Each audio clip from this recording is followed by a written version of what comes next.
À 4h45, l'heure habituelle de mon réveil, je me suis retrouvé déjà réveillé, une habitude récurrente ces derniers temps. Cela faisait des mois que le repos n'était pas facile. La fenêtre de la chambre encadrait l'obscurité, un spectacle habituel au réveil, la lumière du soleil semblait être un lointain souvenir. Le travail commençait à 6 heures précises tous les jours, qu'il pleuve ou qu'il vente. Le bon côté des choses, je terminais à 4 heures, ce qui me permettait de ne pas manquer un instant des activités de mes filles. Pour que la matinée soit calme, j'ai opté pour la douche de la salle de bain du couloir, soucieux de ne pas perturber le sommeil de ma femme. Elle ne s'est réveillée qu'au dernier moment, car elle devait être prête pour 6 heures. À 5 heures, mes filles ont fait de même, partageant la même routine de salle de bain, chronométrée à la perfection. Après la douche, j'ai rencontré Maria, ma première fille, dans le couloir. Un baiser sur sa joue à moitié endormie accompagnait sa démarche groggy vers la salle de bain. Un coup d'œil dans la chambre de Tara m'a valu un gémissement en réponse à ma salutation matinale. 5 minutes plus tard, habillé et préparé, je me lançais dans le rituel quotidien de la préparation du petit déjeuner. C'était devenu une routine immuable. Le café infusait, les œufs brouillés grésillaient sur la poêle, les toasts croustillaient et les yaourts attendaient les filles. À 15 et 16 ans, elles étaient capables de s'en occuper elles-mêmes. Pourtant, mon implication s'était réduite à ce petit geste. L'époque où j'étais leur héros avait cédé la place à la gêne d'avoir un père comme moi. Après le petit déjeuner, j'ai vérifié une dernière fois que Tara était debout. J'ai déposé un baiser sur le front d'Erin, malgré son sommeil fin, et j'ai quitté le garage, accablé par la distance qui s'était creusée entre moi et ma famille. La prise de conscience la plus douloureuse? Je ne l'avais pas provoquée. Ils étaient simplement devenus dédaigneux et honteux de mon travail. J'étais agent d'assainissement. Lorsque j'ai décroché cet emploi après le lycée, j'ai été ravi. Il était mieux payé que ce que gagnaient beaucoup de mes amis diplômés de l'université. Au départ, je voyais cela comme un emploi temporaire en attendant de trouver quelque chose dans les métiers. Mais le fait de découvrir qu'il s'agissait d'un emploi syndiqué avec des avantages similaires à ceux des métiers m'a incité à m'y tenir. Je savais que l'absence de diplôme signifiait que l'ascension des entreprises était hors de portée et, curieusement, cela me convenait. Après 25 ans de travail, je bénéficiais d'une solide pension, d'un salaire décent, d'excellents avantages sociaux et il ne me restait que 5 ans pour prendre ma retraite à 50 ans. Ensuite, les choses allaient changer, je ferais valoir l'intégralité de ma pension et j'aurais la liberté de poursuivre tout ce que je désirais. Lorsque j'ai rencontré Erin, elle se débrouillait comme serveuse à l'université. Nous sommes tombés amoureux, nous nous sommes mariés et la vie a été un mélange de joie et de défis pendant les 16 années qui ont suivi. Mais l'impensable s'est produit, ma famille a commencé à s'éloigner. Je me souviens parfaitement de ce moment.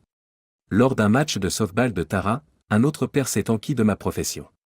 Lorsque je lui ai répondu que j'étais déboueur, il s'est mis à rire, croyant qu'il s'agissait d'une blague.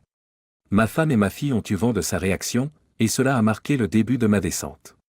Pour la première fois, elles ont eu honte de moi. Ce n'est pas comme si j'étais revenu en empestant les ordures. Je conduisais le camion et n'avais presque plus besoin de sortir. Le bras mécanique faisait le travail dans les zones résidentielles que je desservais.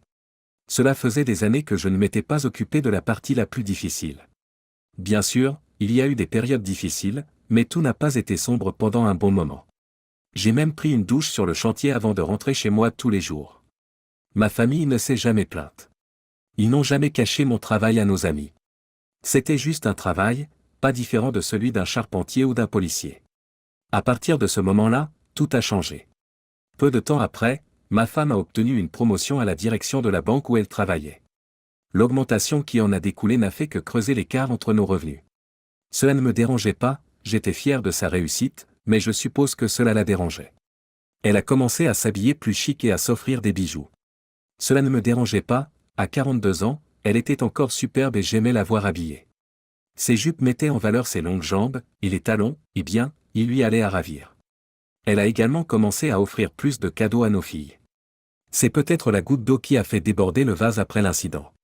Leur attitude envers moi a changé du tout au tout, elles ont pratiquement adoré leur mère, se surpassant. J'espérais que ce n'était qu'une phase, mais l'espoir s'est vite évanoui. Avant, mes filles étaient entièrement tournées vers leur père. J'entraînais leurs équipes, je jouais à la poupée, j'organisais des goûters et je les laissais même me peindre les ongles et me coiffer pendant nos séances de salon de coiffure. Je n'ai jamais été gêné par tout cela, même lorsqu'Erin mettait les photos en ligne. Je me suis dit que c'était simplement ce que les papas faisaient pour leurs petites filles. Je suis rentré du travail à l'heure habituelle et j'ai trouvé une maison calme. Ma femme ne serait pas de retour avant 1 heure, et les filles pourraient arriver entre 1 et 3 heures plus tard, en fonction de ce qu'elles avaient prévu après l'école. Je suis entré dans la cuisine pour préparer le dîner et j'ai remarqué une note sur la table. Je suis en retard. Dîner avec mon équipe. J'ai soupiré, regrettant que ma femme n'en ait pas parlé ce matin-là. J'aurais pu aller boire une bière avec les copains après le travail. En me tournant vers le frigo, j'ai trouvé un mot de Tara. Je passe la nuit chez Jenny. Encore un vendredi tout seul, ai-je murmuré à Fido, mon chat. Bien sûr, c'est un nom idiot, mais il a fait rire mes filles quand nous l'avons eu. Je ferais n'importe quoi pour entendre à nouveau leur rire. Je n'arrivais pas à me souvenir du dernier vendredi où Erin avait été à la maison. Il y avait toujours quelque chose, des dîners d'équipe, des soirées entre filles, des rencontres de managers dans des bars, toujours une excuse. L'idée d'une liaison m'a traversé l'esprit. Elle est arrivée à 10 heures, apparemment sobre. Moi, en revanche, je ne l'étais pas. J'avais passé la soirée à noyer mon chagrin dans du Jack Daniels. Et, ai-je bredouillé? C'est gentil d'être venu. Tu es ivre, Bill, a-t-elle demandé. Probablement. Je n'avais pas grand-chose d'autre pour me tenir sobre. Tu as mangé? J'ai acquiescé et j'ai avalé le reste de mon whisky. Tu es incroyable. Je me suis servi un autre verre, que j'ai levé vers elle d'un air moqueur. Je réponds juste aux attentes. Elle a secoué la tête. Dors sur le canapé. Je ne veux pas que tu sois malade sur moi ce soir. Oui, ma chère. Le lendemain matin, des voix ont transpercé mon état groggy. La lumière du soleil filtrant à l'intérieur m'a choqué. J'ai dû m'évanouir car le verre vide était toujours accroché à ma main, posé sur ma cuisse. La conscience revint lentement à mesure que les voix devenaient plus claires. Même si tu vois quelqu'un d'autre, c'est toujours notre père, se plaignit Tara. Leur supposition que j'étais trop loin pour les entendre a résonné dans la cuisine. Je ne le trompe pas, Jason et moi ne sommes pas allés aussi loin, dit la voix d'Erin. Et pourtant, soupire Maria. Les filles, votre père n'est plus ce qu'il était. Nous avons besoin de plus qu'un éboueur, affirme Erin. Jason peut nous donner une vie confortable, nous faire sortir de cette maison en forme de boîte d'allumettes. Ce n'est pas normal, argumente Maria. Papa nous met peut-être dans l'embarras, mais ce n'est pas un mauvais père. C'était aussi un bon mari, renchérit Tara, ce qui me rendit momentanément ma fierté. Tu n'es pas en position de parler, rétorque Erin. Tu ne lui as même pas parlé du tennis. Il sera contrarié quand il découvrira que tu as trop honte de l'inviter à tes matchs. Tara rit. Allons, Maria. Tu l'as dit toi-même, tu espères qu'il ne découvrira jamais le tennis ou ton petit ami, Mike. Tu dois me laisser travailler sur mon plan, dit Erin. Quand Jason et moi serons ensemble, nous nous porterons mieux. Tu veux de bonnes universités et de grands mariages, n'est-ce pas? Je n'arrivais pas à croire ce que j'entendais. Mes filles me cachaient leur vie et ma femme complotait pour partir. J'ai fermé les yeux, feignant de dormir, incapable de faire face à plus de douleur. Préparez-vous, nous partons dans 10 minutes, a ordonné Erin. J'ai eu l'impression d'attendre le plus longtemps possible. Lorsque la porte du garage s'est refermée, j'ai jeté un coup d'œil par la fenêtre, les regardant s'éloigner. C'était le moment le plus triste. Mes filles avaient honte de moi. Les plans d'Erin pour aller de l'avant me piquaient, mais la trahison de mes filles m'a déchiré. Je me suis douché et j'ai envisagé de partir, mais je me suis contenté de prendre un repas. Malgré la gueule de bois, je savais que je devais manger. L'idée de fuir m'a traversé l'esprit, mais l'idée de dépenser de l'argent dans un motel m'en a dissuadé. Je pouvais m'installer sur le canapé et me sentir tout aussi perdu. Je suis entré dans le restaurant familial local et me suis installé au bar. Bien qu'étant un habitué, la vue d'une belle rousse derrière le comptoir m'a pris au dépourvu. « Qu'est-ce que je vous sers ?» me dit-elle. « Un café noir, s'il vous plaît. » Mon plat habituel est un biscuit au jus de viande avec des œufs sur le dessus et du bacon, répondis-je en retournant ma tasse. Ça a l'air délicieux. Je m'en souviendrai. C'est ma première semaine, dit-elle avec un clin d'œil en se présentant sous le nom de Mélodie. Je m'appelle Bill. Elle s'éloigne en sautillant, et je ne peux m'empêcher d'apprécier sa silhouette dans ce legging noir. Les jupes traditionnelles des serveuses ont été abandonnées ici. Tout au long de mon repas, Mélodie m'a servi plus que de la nourriture, un soupçon de flirt qui, je le savais, était probablement destiné à obtenir un meilleur pourboire. En tant qu'homme marié, j'ai gardé mes réponses amicales mais distantes. Alors que je m'apprêtais à régler mon addition, une petite fille a attiré mon attention derrière la caisse, occupée à colorier. Elle s'est assise dans la cabine où le propriétaire est habituellement perché, se livrant à une guerre de crayons avec lui. La famille s'est agrandie, Al ? L'ai-je taquiné. Il rit, c'est l'enfant de Mélodie. Sa babysitter est malade aujourd'hui. Vous semblez avoir pris les choses en main, ai-je remarqué. Tu me connais, Bill. J'en ai envoyé 2 à l'université, j'en ai perdu 2 par la fenêtre, a-t-il plaisanté, citant une vieille réplique de film. Nous avons partagé un rire, j'ai réglé ma note et, en quittant le restaurant, je me suis senti étrangement plus léger. Un peu de badinage de la part de Mélodie m'avait remonté le moral plus que je ne l'aurais cru. Pour me distraire des problèmes familiaux et des pensées sur les fesses de Mélodie, j'ai décidé de rentrer à la maison et de m'attaquer au travail de jardinage. J'avais à moitié fini de tondre le jardin quand j'ai vu ma femme m'appeler. Je l'ai ignorée, faisant comme si je ne l'avais ni entendu ni vu. Les lunettes de soleil et le bruit de la tondeuse m'ont aidé. Elle a fini par abandonner au bout de quelques minutes. Je n'étais pas prêt à l'affronter. Je n'avais toujours aucune idée de ce que j'allais faire. J'avais envie de prendre la fuite et de prendre tout notre argent, mais nous n'avions pas assez d'argent pour que je puisse vivre jusqu'à ma retraite. Il ne me restait plus qu'à trouver le moyen de lui infliger le plus de dégâts possible lors du divorce. Si elle voulait partir, elle pouvait partir. J'espérais pouvoir obtenir la maison et la laisser emménager avec son amant. J'ai pensé qu'elle emmènerait les filles avec elle, d'après ce que j'ai entendu. Quand j'ai eu fini, j'ai arrosé l'herbe de ma tondeuse avec le tuyau d'arrosage et j'ai sorti les sacs d'herbe coupés à côté du garage. J'ai pris autant de temps que possible pour tailler et border, et quand j'ai eu fini, j'ai aimé l'aspect de l'ensemble. J'ai décidé de ne pas utiliser le coupe-bordure sur les fleurs d'érine, je me suis dit qu'il faudrait les replanter plus tard. Tara est sortie de la maison en sautillant et a demandé « Papa, tu peux nous conduire au cinéma ? On va voir Barbie avec des amis. » Je me suis demandé si l'un de ses amis était le petit ami que Maria me cachait. Non, j'ai aboyé. Je suis occupé. Papa, j'ai miel. Maman va à une pièce de théâtre et ne peut pas nous conduire. Je me suis retourné, avec qui va-t-elle jouer ? Tara a pris un air effrayé et a bégayé, je ne sais pas. Tu devras lui demander. Je suis retourné aiguiser la lame de ma tondeuse et j'ai dit, peu importe. Papa, et le film, supplie-t-elle. Faites du vélo ou demandez à quelqu'un d'autre de vous emmener. Je suis occupé. Elle est restée là quelques instants, tandis que je continuais à ignorer sa présence. Je suis sûr que son visage arborait une expression choquée. Je ne lui disais pas toujours oui, mais je ne lui avais jamais dit non de cette façon. Les choses allaient changer à partir de ce moment-là et elle devrait s'y habituer. Chacun pour soi, me suis-je dit. J'ai entendu la porte du garage claquer et j'ai secoué la tête. La grande porte était ouverte et elle aurait pu ressortir, mais elle ne pouvait pas la claquer. 20 minutes plus tard, ma femme est entrée en trompe dans le garage, vêtue d'une petite robe noire. J'étais plongé dans la vidange de sa voiture et elle était furieuse. « Qu'est-ce que vous faites à ma voiture ? Il faut que j'aille à la pièce, a-t-elle crié. « Quelle pièce ? Vous n'avez jamais parlé de pièce. J'ai juste commencé à changer l'huile, ai-je répondu. Pour l'amour de Dieu. J'ai essayé d'attirer votre attention pendant que vous tondiez la pelouse. Cheryl, ma collègue, a des billets pour week-end et son mari est malade. Je l'accompagne. Je devrais avoir fini dans 1 heure, ai-je menti. 1 heure ?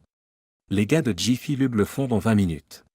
Bien sûr, mais ce n'est pas Jiffy Lube, n'est-ce pas ? Ça me prend un peu plus de temps, ai-je rétorqué.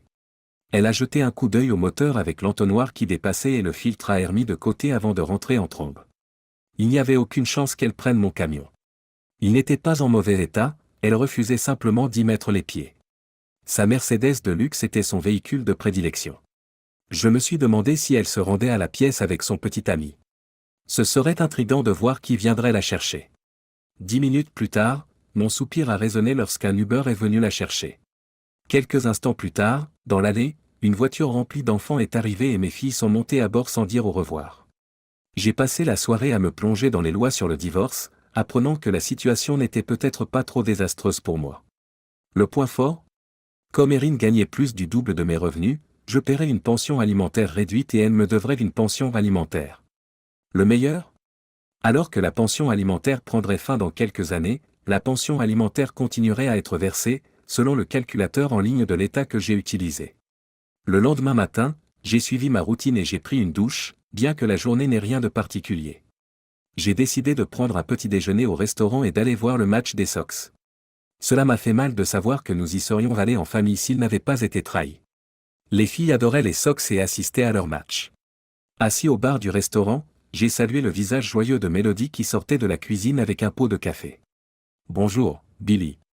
Qu'est-ce qui se passe aujourd'hui ?» me demande-t-elle en souriant. Divorce, dis-je en sourdine tandis qu'elle me verse mon café. Tu es sérieux? J'ai hoché la tête. Je suis désolé de l'apprendre, Bill. Le divorce, c'est dur, crois-moi. J'ai haussé les épaules et bu une gorgée de l'infusion brûlante. Je peux te demander ce qui s'est passé? Ma femme et mes filles ont décidé que je n'étais plus ce qu'elles voulaient. Je suis un éboueur et je les embarrasse, selon leurs propres termes. Il s'avère que ma femme cherche mon remplaçant sans me le dire. Je suis désolé, Bill. Excusez-moi pendant que je remplis les tasses. En la regardant s'éloigner, je n'ai pas pu m'empêcher de remarquer à nouveau sa posture parfaite. Je m'appelle Lucie, lance la petite fille que j'ai vue la veille. Elle sourit en s'asseyant sur la chaise adjacente, qui ressemble à un tabouret de bar. Maman dit que je ne peux pas parler aux étrangers, alors tu dois me dire ton nom. Alors tu ne seras plus une étrangère. Je gloussai et répondis, connaître mon nom ne fait pas de moi un étranger, princesse, mais je ne te ferai pas de mal. Je m'appelle Bill. Elle a saisi son verre d'eau à deux mains, portant la paille à ses lèvres. Le verre semblait énorme dans ses petites mains, me rappelant mes propres filles. Je voulais du lait au chocolat, mais maman dit que ce n'est pas bon pour moi. Maman a raison. Mélodie est arrivée avec mon petit déjeuner, réprimandant gentiment Lucie. Lucie, s'il te plaît, ne dérange pas les clients. Je ne veux pas d'ennui. Elle n'est pas gênante, ai-je rassuré en souriant. C'est bien d'avoir une compagnie joyeuse. Tu veux un morceau de bacon, Lucie, lui ai-je proposé. Elle rayonne et acquiesce vigoureusement. Faisant glisser l'assiette à côté d'elle, elle en a saisi un morceau comme s'il s'agissait du dernier sur terre. J'ai gloussé lorsqu'elle l'a mis en entier dans sa bouche. Doucement, ma petite. Ça ne va nulle part. Elle a gloussé et a sauté du tabouret pour aller voir ailleurs. Qu'est-ce qui te préoccupe, Bill? Me demande Mélodie en observant l'énergie débordante de sa fille. Je pense juste à mes filles. Je n'arrive pas à comprendre comment elles ont pu me faire ça. J'ai raconté en détail comment mes filles étaient gênées de m'avoir à leur jeu, comment Maria ne voulait pas que je rencontre son petit ami, et comment ma femme préparait mon remplaçant.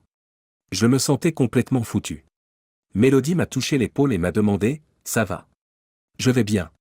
Je suis juste en train de remettre en question toute cette histoire de divorce. Peut-être qu'elle changera d'avis et ne me quittera pas? On dirait qu'elle ne vaut pas la peine d'être reconduite. J'ai été surpris par le ton tranchant de sa voix.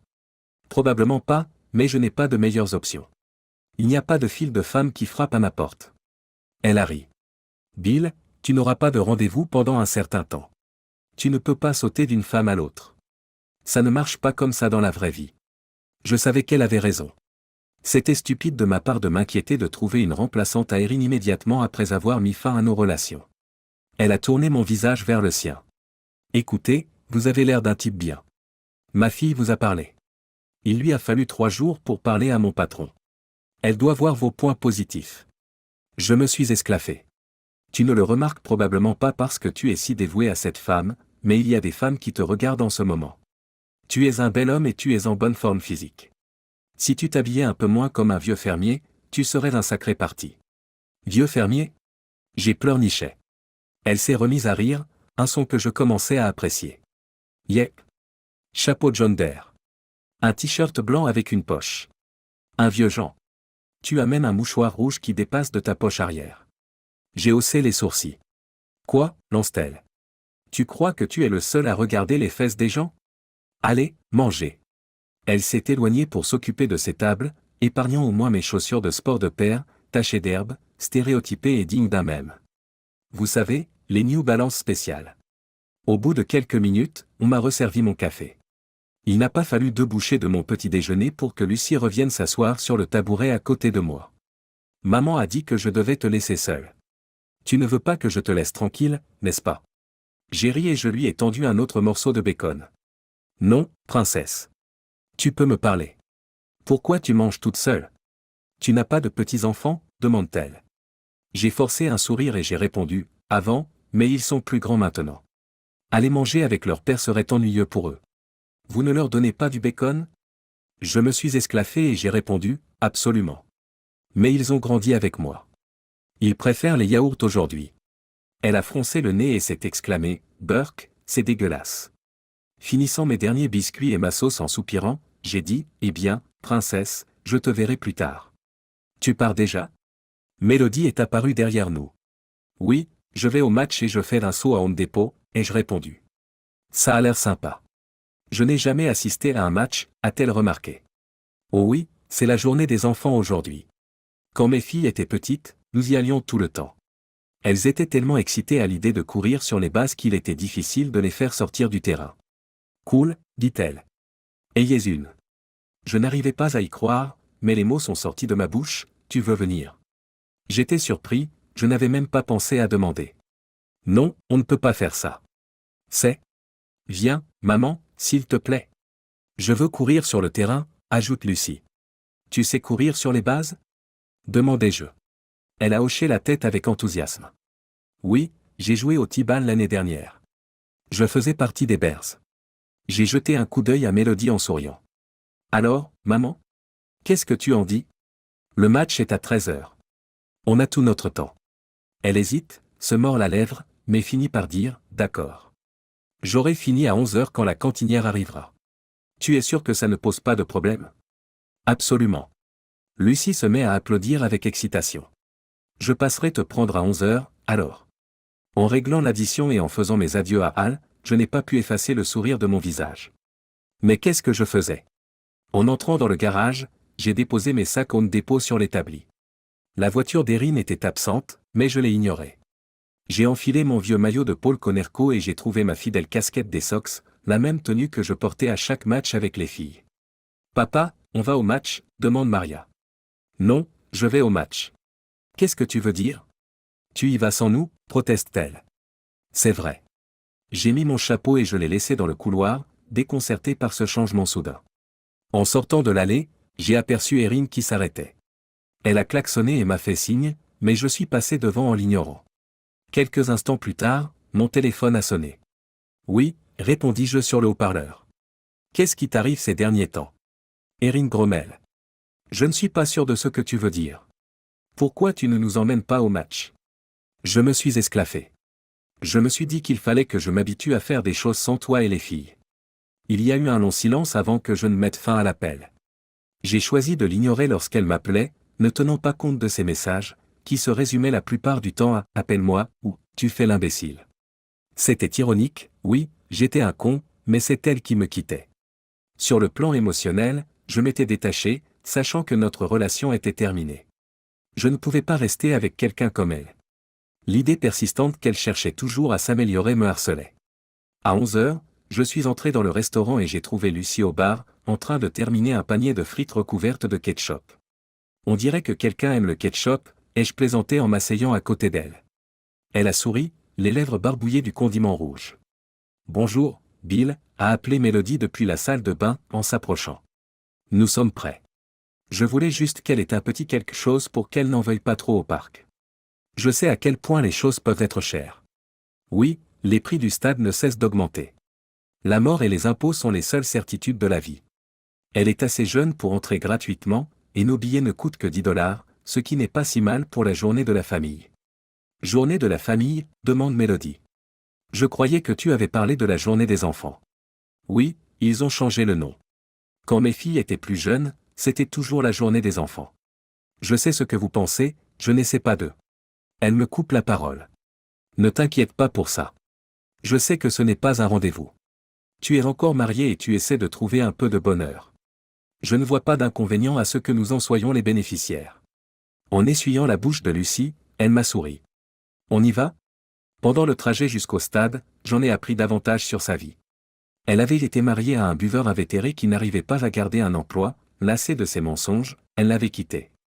Il voyait à peine Lucie en raison d'une pension alimentaire impayée. J'ai eu de la peine pour la petite fille, aucun enfant ne devrait manquer à son père. Elle a déménagé dans la région pour vivre avec ses parents pendant qu'elle refaisait sa vie. Son premier emploi consistait à servir des tables, mais elle voulait trouver un travail plus proche de son ancien poste d'assistante administrative. Malheureusement, la chance n'était pas de son côté.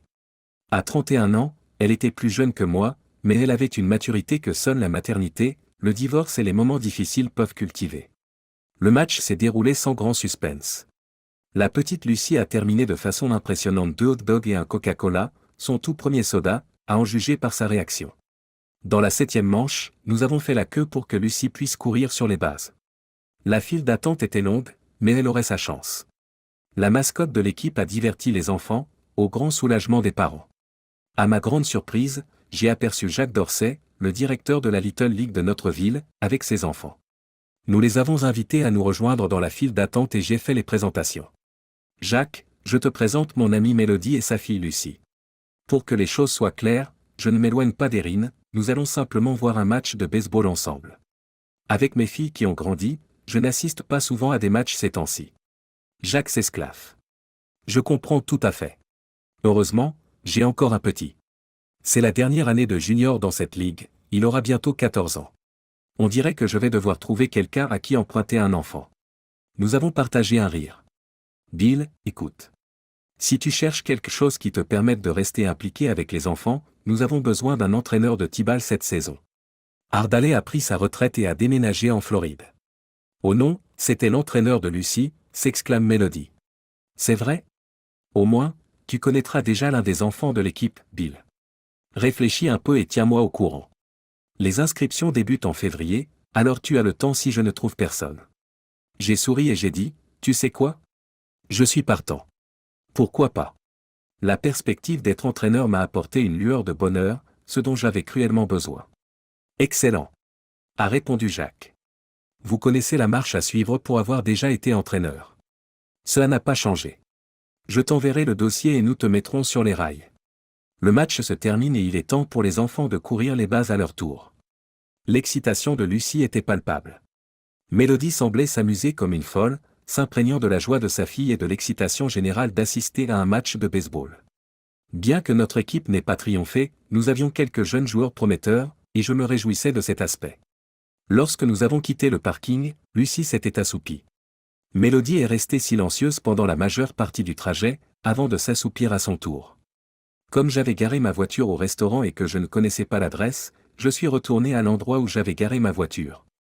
Lorsque j'ai garé la voiture de Mélodie, elle s'est réveillée mais a fait semblant de ne pas s'être endormie. Merci encore, Bill. On s'est bien amusé. Merci de nous avoir rejoints. Moi aussi, j'ai passé un bon moment. Et puis, j'ai décroché un contrat d'entraîneur, j'en suis très content. J'espère que ça ne vous causera pas d'ennui, dit-elle.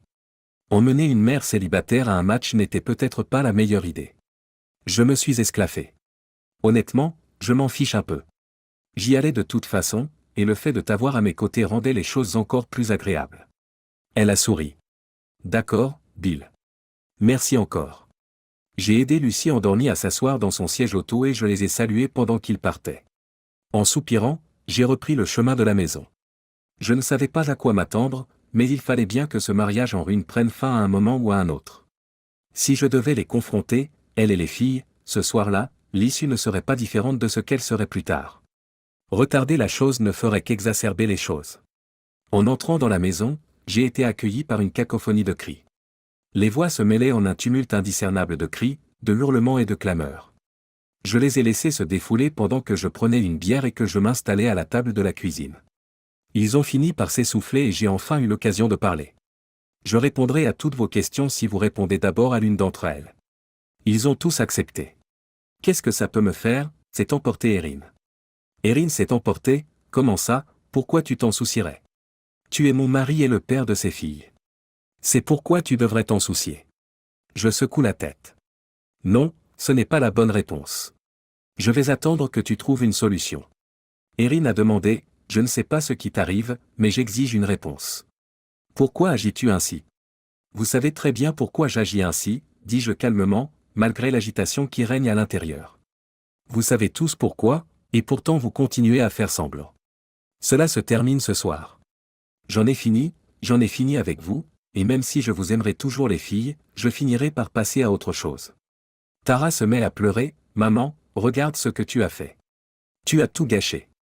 Elle s'est précipitée hors de la pièce, se dirigeant probablement vers sa chambre. Maria est restée là, stupéfaite, tandis que l'expression d'Erin devenait aigre. Je me suis levé et j'ai fini ma bière d'un trait. Maria a demandé, papa, tu nous quittes? Je me suis esclaffé. Non, Maria. Elle a tressailli devant la froideur de l'utilisation de son nom au lieu de termes affectueux. Non, je ne pars pas. C'est vous et votre mère qui me quittez. Si elle veut une amélioration, elle ne peut pas le faire dans cette petite boîte d'allumettes. Erin pâlit lorsque je leur renvoie ses propres paroles. Elle retrouva rapidement son calme et reprit son attaque. Nous n'allons nulle part, Bill. Je n'échangerai pas, et nous ne partirons pas. J'ai ricané. Quoi, Jason n'est pas encore prêt. Maria s'est retournée et est sortie. J'espérais qu'Erin était prête à gérer ses retombées. J'ai été surprise que les filles n'aient pas immédiatement sauté sur l'occasion lorsque la réalité de la situation les a frappées. Une lueur d'espoir s'est allumée, celle de les voir revenir vers moi et abandonner la quête de leur mère pour des choses plus matérielles. Erin m'a jeté un regard intense. Toujours là? Tu croyais que je n'étais pas au courant pour Jason et ton projet de modernisation, hein? Fous le camp. Te voir me rend malade. Elle est partie sans un mot, et je l'ai regardée s'éloigner sans réaction. Je me concentrais sur le changement des serrures, 1 heure et demie s'écoulant pendant que je sécurisais la maison. L'heure du dîner approchait, me poussant à aller voir les filles. Je les ai trouvées blotties dans la chambre de Tara, et leur étreinte émotionnelle en me voyant a brisé ma résolution. Papa. Tara s'est exclamée, m'a serré dans ses bras, bientôt rejointe par Maria. Papa, nous sommes désolés. Nous t'aimons, s'il te plaît, ne nous fais pas partir. Leurs larmes m'ont transpercé le cœur tandis qu'elles s'accrochaient à moi. Les filles, c'est votre choix. C'est vous qui avez honte de moi et qui voulez quelqu'un d'autre. Non, papa. Maria proteste à travers ses larmes. Nous ne voulons personne d'autre. Peut-être pas, mais tu me caches des choses. Les petits amis, le tennis, tu me caches à tes amis. Des amis que j'ai entraînés, conduits, protégés. Tu as honte de moi maintenant. Elles ont continué à pleurer, mais je ne pouvais pas supporter plus de douleur. Alors que je me retournais pour partir, Maria m'a attrapé, me suppliant de rester. Que attends-tu de moi, Maria? Qu'est-ce que je dois dire? Tu me brises le cœur en jouant à ces jeux. Je l'ai repoussé et je me suis retiré dans ma chambre en fermant la porte à clé. Je luttais contre mes émotions, déchiré entre le fait de leur pardonner et le mal qu'ils avaient causé. Finalement, ils ont fait irruption dans ma chambre et nous nous sommes serrés dans les bras, leurs larmes trempant mes épaules. Elles étaient mon univers, mais le pardon ne viendrait pas facilement. Le plan d'Erin avec Jason a connu un accroc lorsque ce dernier n'a pas voulu loger 2 adolescentes dans sa garçonnière. Étonnamment, la procédure de divorce s'est déroulée sans encombre. La garde partagée a été convenue, et les filles ayant choisi de rester avec moi tandis qu'Erin partait avec Jason, la question de la garde a été réglée sans heurts. La pension alimentaire et la prise en charge des enfants ont amputé l'augmentation d'Erin à la suite de sa promotion, mais pour moi, le fait d'avoir mes filles était tout. Les filles ne se sont pas emportées contre leur mère comme je l'avais espéré. Erin a continué à les couvrir de cadeaux, achetant même une voiture pour qu'elle la partage. Après la procédure judiciaire, j'ai eu très peu de contact avec elle, et je n'ai donc pas pu évaluer ses sentiments. Tant que la pension alimentaire était versée, c'était suffisant. Il a fallu des mois aux filles et à moi pour rétablir notre relation. Elles prétendaient que leur mère avait influencé leur gêne à mon égard, ce que j'avais du mal à accepter. Pourtant, alors qu'elles me présentaient à nouveau à leurs petits amis et me remettaient les calendriers des activités sportives, j'ai choisi de laisser le passé s'estomper. Les choses ont semblé revenir à la normale, mais je suis resté vigilante quant à la façon dont elles me traitaient. Les filles ont été surprises par le compte d'épargne que j'avais ouvert pour elles. Erin les avait trompées sur les dépenses universitaires, en leur faisant croire qu'elles auraient besoin d'un prêt. J'ai révélé la vérité, un compte de courtage que j'avais alimenté depuis leur naissance couvrirait la majeure partie de leurs études. Erin ne l'avait pas contesté lors du divorce. Le lendemain du jugement de divorce, je suis allé au restaurant pour voir Mélodie. Nous avions partagé le petit déjeuner chaque semaine, mais nous n'étions pas sortis ensemble. J'avais l'intention de changer cela. Elle m'a salué alors que je m'installais au comptoir. Et, c'est officiel, le divorce est prononcé. Elle arqua un sourcil en versant le café. J'ai pensé que maintenant que je suis célibataire, tu pourrais me laisser t'inviter à sortir. Son sourire s'élargit. Comme un rendez-vous? Pas comme un rendez-vous. Un vrai, ai-je précisé. Ah, tu hésites sur la question du rebond, hein, me taquine-t-elle. Peut-être que je devrais te laisser le temps de... Arrête. C'est vendredi soir. Personne d'autre n'a le droit à une chance, a-t-elle interrompu. Je l'ai regardé avec impatience. J'ai quelque chose sur le visage? Non, mais je t'enverrai mon adresse par SMS. J'ai ton numéro depuis 3 jours, d'accord? Maintenant, laisse-moi t'apporter ton petit déjeuner, dit-elle avec un clin d'œil amusé, en s'éloignant à grands pas. Mes filles n'étaient pas ravies que je sorte avec une mère célibataire et une petite fille. Si la jalousie était visible, elles auraient laissé une traînée verte derrière elles. Le samedi suivant mon premier rendez-vous officiel avec Mélodie, je l'ai invitée à déjeuner avec Lucie. Lorsque j'en ai parlé à mes filles, elles avaient d'autres projets. Papa, on avait un double rendez-vous pour déjeuner et voir un film samedi, se plaint Tara. Je l'ai rassuré, ce n'est pas grave. Tu peux toujours aller au cinéma et dîner. Rejoins-moi pour le déjeuner, rencontre Mélodie et Lucie, puis sors.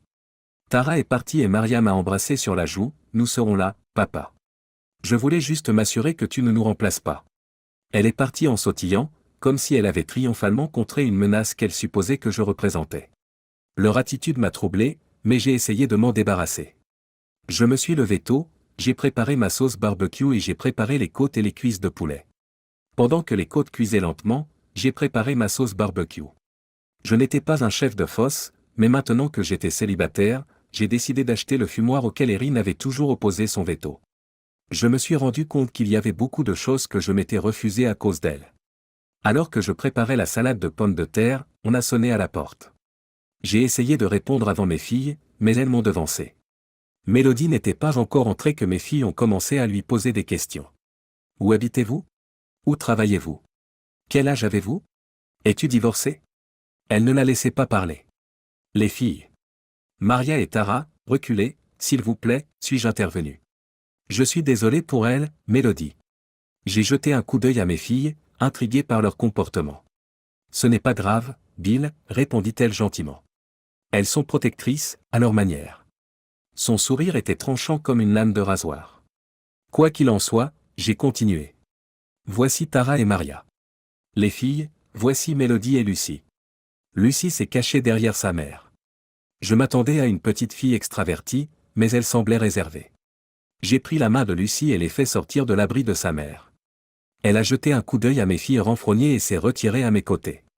Leurs expressions changèrent lorsqu'elles virent ma déception. Mélodie, suggérai-je, pourquoi n'emmènerais-tu pas Lucie à la cuisine? J'ai presque fini de mélanger la salade de pommes de terre. Peut-être qu'elle aimerait m'aider à la mélanger? Mes filles se sont renfrognées. Les souvenirs des petites filles qui remuaient les plats dans la cuisine refaisaient surface, soulignant le poids de leurs actions. Je ne tolérerais pas qu'elle gâche les choses avec Mélodie, et elle craignait que je trouve d'autres options de compagnie. Attendez. Tara s'est interposée. Je suis désolé d'avoir été impoli. Je suppose que nous ne supportons pas le divorce et ton départ si facilement. Je me moque. Tu n'avais pas l'air de t'en soucier quand tu savais que ta mère essayait de faire un échange et que tu me l'avais caché. Tara a secoué la tête et s'est précipitée dans les escaliers pour rejoindre sa chambre. Maria soupire, allez, papa. On s'est excusé 100 fois pour ça. Eh bien, c'est assez terrible que tu étais d'accord avec les actions de ta mère quand elle essayait de me remplacer, mais quand elle divorce, et que je ramène quelqu'un que j'aime à la maison, tu la traites mal. Tu ne peux pas accepter que j'aille de l'avant, mais tu peux accepter que ta mère change d'avis? Tu sais quoi? C'était une erreur. Appelle tes petits amis pour qu'ils viennent te chercher. Je ne veux pas que tu gâches notre déjeuner. Mélodie a sursauté et Maria s'est précipitée dans sa chambre. Je secouai la tête et m'affaissai dans le fauteuil incliné à proximité. Je n'arrivais pas à croire que j'avais rompu ma relation avec mes filles. Peut-être devrions-nous y aller, Bill. J'ai levé les yeux, voyant l'inquiétude de Mélodie. Lucie m'a serré dans ses bras. Mais nous n'avions pas encore les côtes, maman. J'ai souri devant l'innocence de Lucie. Elle a raison, Mélodie. Nous n'avons pas encore mangé et, quoi qu'il soit arrivé à mes filles, nous pouvons encore profiter de notre déjeuner. Allons finir cette salade de pommes de terre. Une vague de tristesse m'envahit. Je ne comprenais pas pourquoi mes filles avaient agi de la sorte, mais surtout, je ne comprenais pas pourquoi j'avais réagi de la sorte. Je me suis rendu compte que la colère et la frustration refoulées à cause de leur silence sur le petit ami de leur mère ne s'étaient pas entièrement dissipées et avaient éclaté de manière incontrôlée. J'ai supposé que mes filles étaient parties puisque je ne les avais pas entendues pendant le reste de l'après-midi. Lucie semblait dévorer leur part de côte levée. Elle était comme un puits sans fond, semblant avaler toute la nourriture en vue. Elle a particulièrement apprécié la tasse supplémentaire de sauce barbecue que je lui ai donnée. J'ai préparé une version plus douce pour elle, car j'aime la mienne épicée. À notre grande surprise, elle a avalé la totalité de la sauce, ce qui nous a fait rire. Mélodie l'a installée pour une sieste sur mon lit et m'a rejoint dans la cuisine pour un Arnold Palmer. Je ne veux pas m'imposer ni gâcher notre après-midi, Bill, mais que s'est-il passé avec tes filles? Je pensais que les choses s'étaient améliorées entre vous. J'ai haussé les épaules. Je ne sais pas vraiment. Je pense que j'ai peut-être réagi de manière excessive. Je voulais que vous vous rencontriez et que vous vous entendiez au moins, et quand elles ont commencé à vous bombarder de questions avant même de vous dire bonjour, j'ai touché un point sensible. Je ne m'attendais pas à ça de leur part. C'est une situation difficile. Rencontrer le nouveau partenaire d'un parent n'est jamais facile. Oui, je comprends. Ça m'a juste rappelé un tas de souvenirs. Le manque de respect, la mise à l'écart, les choses cachées. Ça m'a frappé de plein fouet, et je l'ai mal géré. Je suis sûr qu'ils vont s'en sortir, dit-elle, essayant d'apaiser mes regrets. J'ai entendu la porte d'entrée s'ouvrir et se fermer. Je me suis retourné et j'ai vu les filles monter dans leur chambre. Je vais m'excuser et les serrer dans mes bras. Vous m'excusez, demandai-je. Bien sûr. Je vais voir Lucie. J'ai embrassé sa joue et je suis monté à l'étage pour essayer de réparer le désordre auquel j'avais contribué. Quand je suis arrivé dans la chambre de Maria, elle était en train de faire son sac. Qu'est-ce qui se passe, ma puce? Elle m'a jeté un regard noir que je ne voulais plus jamais voir. Nous partons avec maman. Maria, écoute, je suis désolé. Je me suis énervé quand tu as passé un mauvais quart d'heure à Mélodie, mais je ne voulais pas. Ça suffit, papa. Tu avais raison. Tu as toujours eu raison. Nous sommes restés avec toi parce que le nouvel homme de maman n'était pas sûr que nous puissions tous vivre ensemble. Ils ont une nouvelle maison maintenant, avec des chambres pour nous deux. Il est temps que nous rejoignions maman, comme nous l'avions prévu. Je suis resté là, incrédule. Était-ce vraiment vrai? Tout cela n'était-il qu'une comédie? Mon Dieu! Soupire-t-elle. Tu n'as pas idée de la difficulté que tu as eu à faire semblant pendant que maman mettait tout en place. Je l'ai supplié, s'il te plaît, non, bébé. Ne. Elle est passée devant moi et je me suis senti paralysé. Je me suis efforcé de bouger, de la poursuivre, mais j'avais l'impression que mes pieds étaient collés au sol. C'est alors que la voix de Tara a brisé le silence. Tu devrais nous laisser partir. C'est mieux comme ça. J'espère que ta copine et son enfant en valaient la peine. Nous aurions pu avoir une sorte de relation après avoir déménagé chez maman. Mais maintenant. J'étais encore sous le choc lorsque Mélodie est intervenue, je pense que ça suffit, non. Tara se moque, peu importe. Profite de ton séjour dans cette petite maison. Je suis sûr que c'est un pas en avant par rapport à l'endroit d'où vous venez. La porte a claqué et j'ai enfin pu bouger. Je me suis retourné pour voir Mélodie assise sur mon lit, caressant doucement les cheveux de Lucie qui dormait. Je suis désolé. Je ne sais pas quoi dire, ai-je murmuré en entrant dans la chambre. Mélodie a simplement haussé les épaules, une larme s'échappant sur sa joue. Je n'arrive pas à croire qu'ils ont menti pendant tout ce temps. Je n'étais qu'une doublure jusqu'à ce que sa mère puisse les emmener, expliquai-je en m'asseyant à côté de Mélodie. Elle a posé sa tête sur mon épaule. Je n'ai jamais rien vu de tel, Bill. Je n'arrive pas à comprendre ce qui se passe dans leur tête. Je suppose que tu ne veux plus rien avoir à faire avec moi maintenant, ai-je soupiré.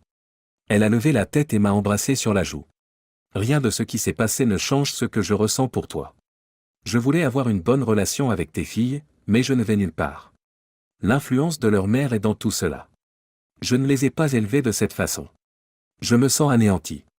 Je les ai perdues, me suis-je lamenté. Peut-être que oui, peut-être que non. L'avenir est incertain, Bill. Ne ferme pas la porte. Un jour, ils reviendront peut-être lorsqu'ils se rendront compte de ce qu'ils ont abandonné, m'a-t-elle réconforté. J'ai poussé un profond soupir, sentant qu'il n'y avait aucun espoir qu'ils reviennent. 3 jours plus tard, mon avocat m'a informé qu'Erin demandait un changement de garde. Comme les filles étaient avec elle, elle voulait une pension alimentaire et la garde des enfants. J'ai demandé à mon avocat de s'en occuper, à ce moment-là, je ne voulais plus les voir. Mélodie et moi avons continué à construire notre relation. Au bout de 6 mois, elle a décroché un poste d'assistante administrative, ce qui a considérablement renforcé sa confiance en elle. Nous vivions ensemble dans ma maison et projetions de nous marier dans sa ville natale dans quelques mois. Lucie était une boule d'énergie. Malgré sa petite taille, elle se comportait parfois comme une adolescente. Un soir, alors que Mélodie et moi préparions le dîner, Lucie est entrée dans la cuisine. « Monsieur Bill, il y a une fille qui se balance sur mes balançoires », m'a dit Lucie avec surprise, détournant mon attention du repas que nous étions en train de préparer. Je me suis précipité vers la porte arrière et là, sur les balançoires, se trouvait ma fille Tara, se balançant doucement d'avant en arrière. J'ai été prise au dépourvu. Cela faisait si longtemps que je n'avais pas eu de nouvelles de l'une ou l'autre d'entre elles après leur départ, qui m'avait déchiré le cœur. La main de Mélodie se posa sur mon épaule.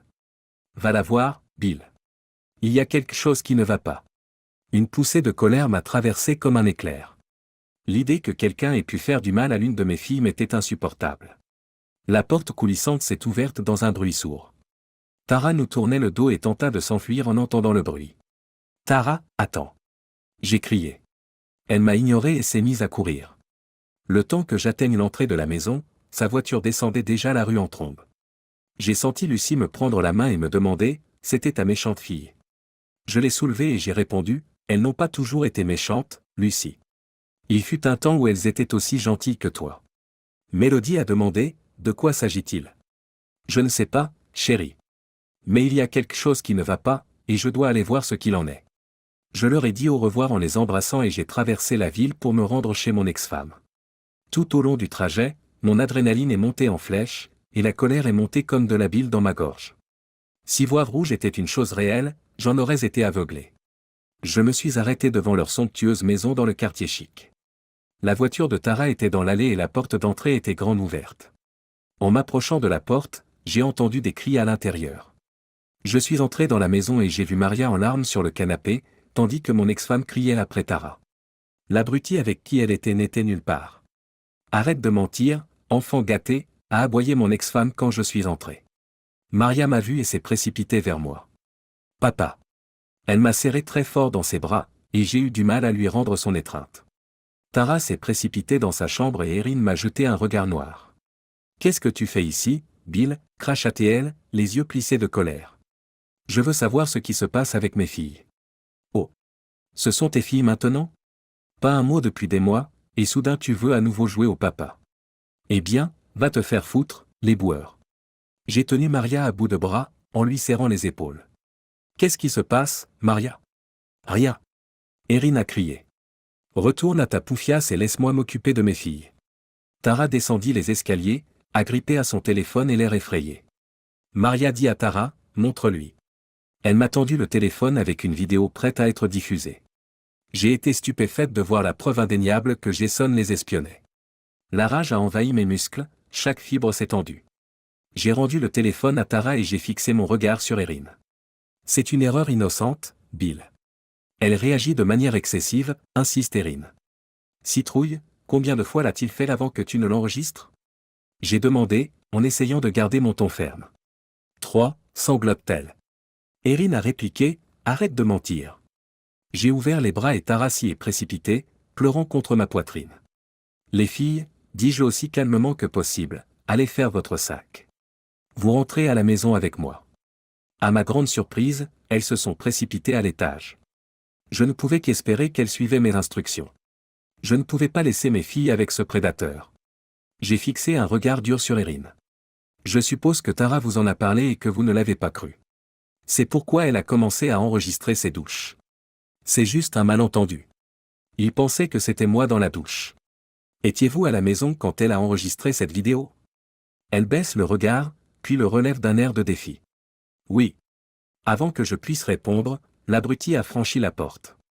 Eh bien, l'éboueur est venu un jour plus tôt. Je me suis retourné et lui ai donné un coup de poing en plein sur le nez. Toute la rage que j'avais ressentie au cours de la dernière demi-heure s'est déversée dans ce coup. Il s'est effondré sur le sol, le sang tachant la moquette beige. J'appelle la police, hurle Erin. Tu as fait la plus grosse erreur de ta vie, espèce de fils de. Je lui ai souri, haussant les sourcils et acquiesçant. Elle comprit instantanément, jetant un coup d'œil à l'abruti qui se tordait sur le sol, et mit fin à l'appel. Quoi? Tu ne veux pas que la police vienne, Erin? Pourquoi? J'ai lancé un défi. Elle a presque murmuré, c'est tout. J'ai pivoté, observant Alan qui se relevait lentement, le sang dégoulinant abondamment. Il a fait un geste et s'est mis face à moi, essayant d'endiguer l'écoulement de sang avec sa chemise. Pendant un bref instant, je me suis demandé avec quelle force Justin Tucker devait frapper le ballon pour battre le record de la NFL, mais je me suis lancé. Lorsque le haut de mon pied a rencontré son aine, il s'est réellement soulevé du sol. Le mélange de choc et d'agonie sur son visage faisait plaisir à voir. J'aurais aimé avoir un appareil photo pour immortaliser ce moment. Cela aurait fait une superbe cheminée. Erin a crié et s'est précipitée vers lui. Mes filles sont arrivées derrière moi et m'ont pris par les bras. Ramène-nous à la maison, papa, a demandé Tara. Erin s'est retournée, ses paroles étaient définitives. Si tu pars avec lui, ce n'est pas la peine de revenir. C'est fini. Les yeux de Tara s'enflammèrent de colère et elle gifla Erin. Au revoir, maman. En conduisant, j'ai demandé, a-t-il déjà fait du mal à l'une d'entre vous? Non, ont-elles répondu en chœur. Maria, est-ce qu'il vous a déjà surpris? Oui, avoue-t-elle, la tête baissée dans le rétroviseur. Pourquoi n'avez-vous pas fermé la porte à clé? Je l'ai interrogé. La serrure est cassée et la seule autre douche se trouve dans leur chambre. Nous n'avons pas le droit de l'utiliser. Pourquoi m'as-tu fui à la maison, Tara? Je voulais tellement que tu m'aides, mais après ce qu'on t'a fait, je ne pouvais pas te le demander, sanglote-t-elle. Ces mots sortaient en bégayant, les larmes se mêlant à ses paroles. Je ne pouvais pas, je pensais que tu dirais non, et que je serais toute seule. Une larme a roulé sur ma joue. Comment les choses avaient-elles pu aller si mal pour qu'elle croie que j'allais la repousser dans un moment pareil? Je vous aiderai toujours, quoi qu'il arrive. Vous serez toujours mes filles, compris. J'ai affirmé. Maria a ajouté, mais tu as cette petite fille maintenant. Tu n'as pas. Lucie ne t'a pas remplacé dans mon cœur. Elle en fait partie, mais elle ne prendra jamais ta place. Jamais. Cette nuit-là, les larmes coulèrent à flots. Mélodie les a accueillis à bras ouverts et y sont entrés. La douleur n'a pas été effacée ce soir-là, mais c'était le début de la guérison. Finalement, j'ai retrouvé mes filles. Épilogue. Lorsqu'Alan quitta l'hôpital le lendemain, la police locale l'attendait. Tara avait d'abord hésité à impliquer les autorités, mais grâce à notre soutien, elle a trouvé le courage de montrer la vidéo à la police. Avec les accusations de Maria et les preuves de la banque d'Erin montrant qu'elle était au travail lors de la vidéo, c'en était fini d'Alan. Dans notre État, le voyeurisme est un délit mineur passible d'une peine maximale de 6 mois si l'intention est prouvée. Mais comme Maria avait moins de 16 ans et qu'Alan en avait plus de 21, il risquait jusqu'à 10 ans de prison et devait être enregistré comme délinquant sexuel s'il était reconnu coupable. La vidéo fournie par Tara était une preuve cruciale, et certains vides juridiques ont permis de l'admettre puisqu'il s'agissait de victimes d'un crime répété. Il a été condamné à 10 ans de prison pour Maria et à 6 mois pour Tara. Erin ne s'est pas présentée au procès et les filles ne l'ont pas revu pendant près de 10 ans. Maria a été la première à se marier. Alors que nous descendions l'allée de l'église pour les photos, Erin était assise seule à l'arrière. Elles ont repris contact, mais tout semblant de relation familiale avait disparu. Peu après avoir compris que leur mère biologique privilégiait ses propres intérêts, elles ont commencé à appeler Mélodie « maman ». C'est regrettable, mais quand on jette le trouble dans un tourbillon, il ne peut que vous revenir en pleine figure.